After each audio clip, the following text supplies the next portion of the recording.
ओम नमस्ते जी।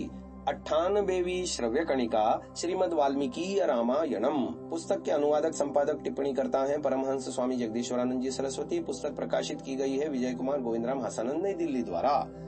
हम 60वां सर्ग गत श्रव्य कणिका में आपको स्वाध्याय करा रहे थे, जिसके अंतर्गत 6 श्लोकों का वर्णन हो चुका है। 7वां श्लोक, यस्याह कृते वने रामो न्यस्तदेहश्च वह पिता सेयं पापा नृशंसा च तस्याह कुरु यथा मतिः। हे शत्रुघ्न, जिसके कारण श्री राम वनवासी और आपके पिता परलोकवासी हुए, वह यही दयाहीन और पापिन मंथरा है। आप जैसा उचित समझें इसके साथ व्यवहार करें।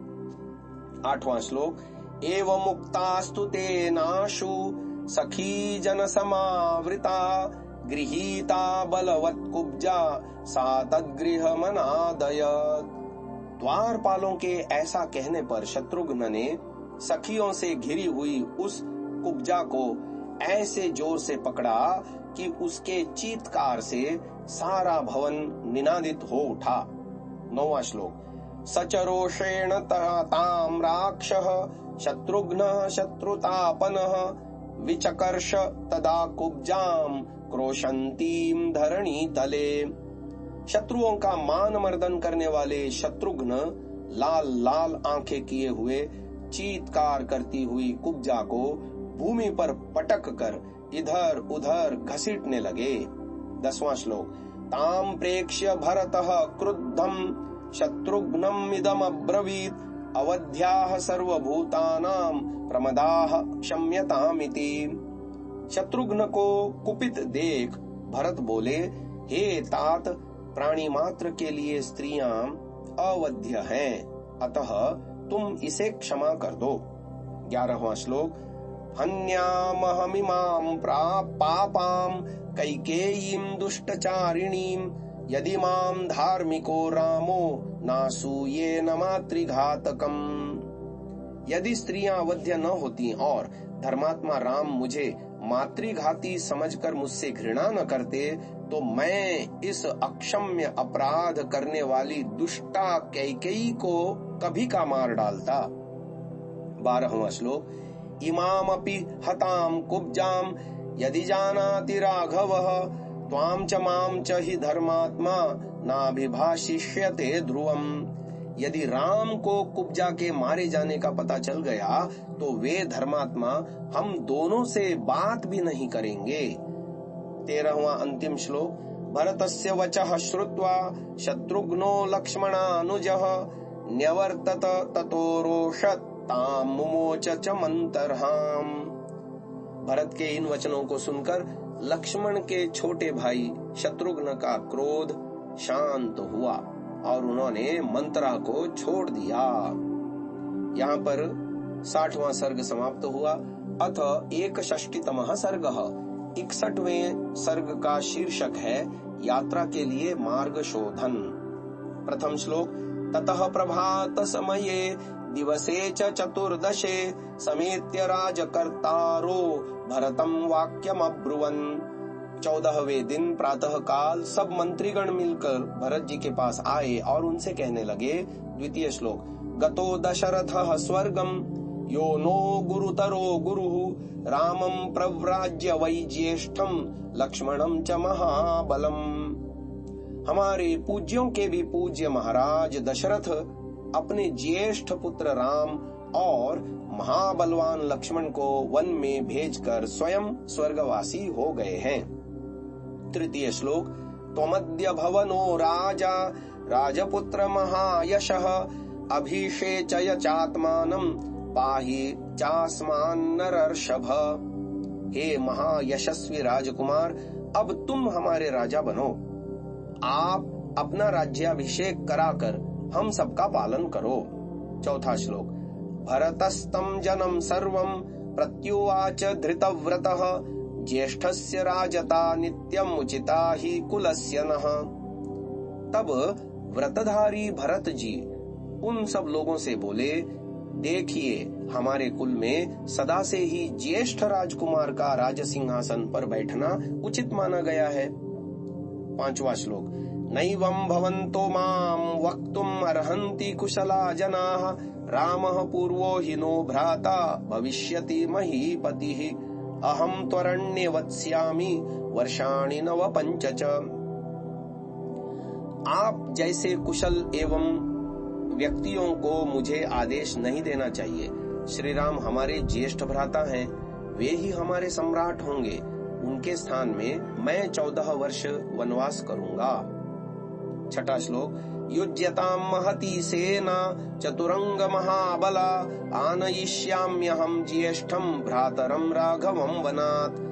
आप लोग महती चतुरंगिणी यानी अश्व गज रथ पैदल आदि सेना को तैयार करें।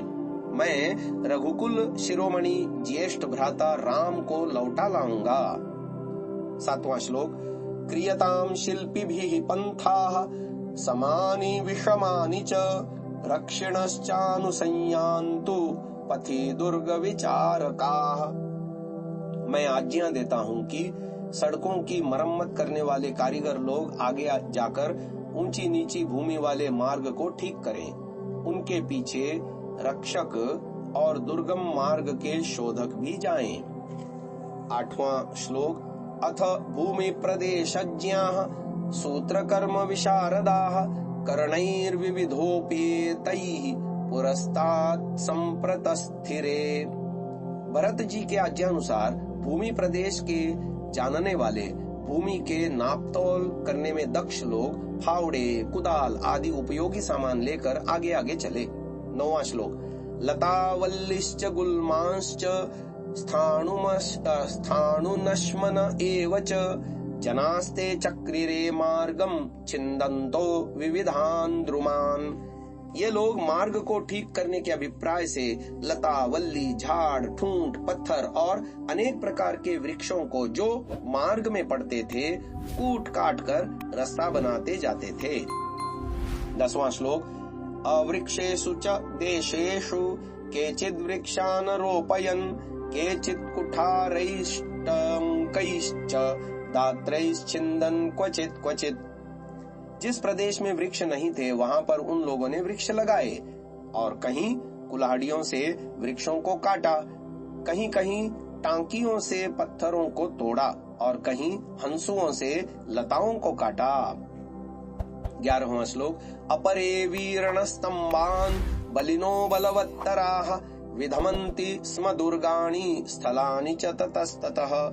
कुछ लोगों ने अत्यंत दृढ़ ठूंठों को जो उखाड़े नहीं उखड़ सकते थे जलाकर साफ कर दिया और जितने ऊंचे नीचे मार्ग और दुर्गम स्थान थे उन सब को ठोक पीट कर तथा मिट्टी से पाट कर समतल कर दिया।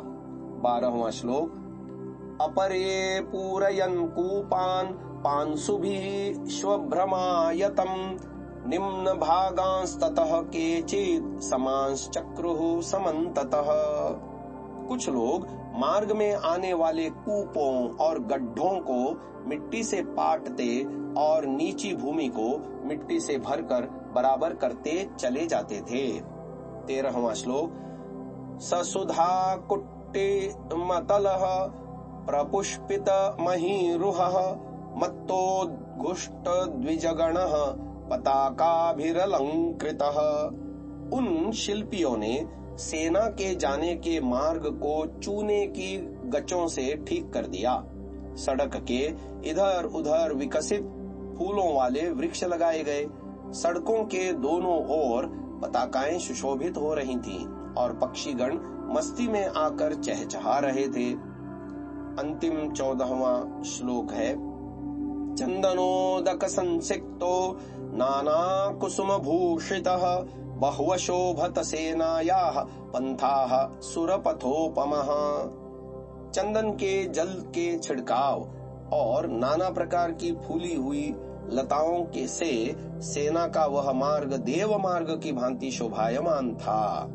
इसी श्लोक के साथ 61वां सर्ग अयोध्या कांड का यहाँ समाप्त हो जाता है। आगे की बातें आने वाले श्रव्य कणिका में सुनेंगे। इसे यहीं विराम देते हैं। ओम।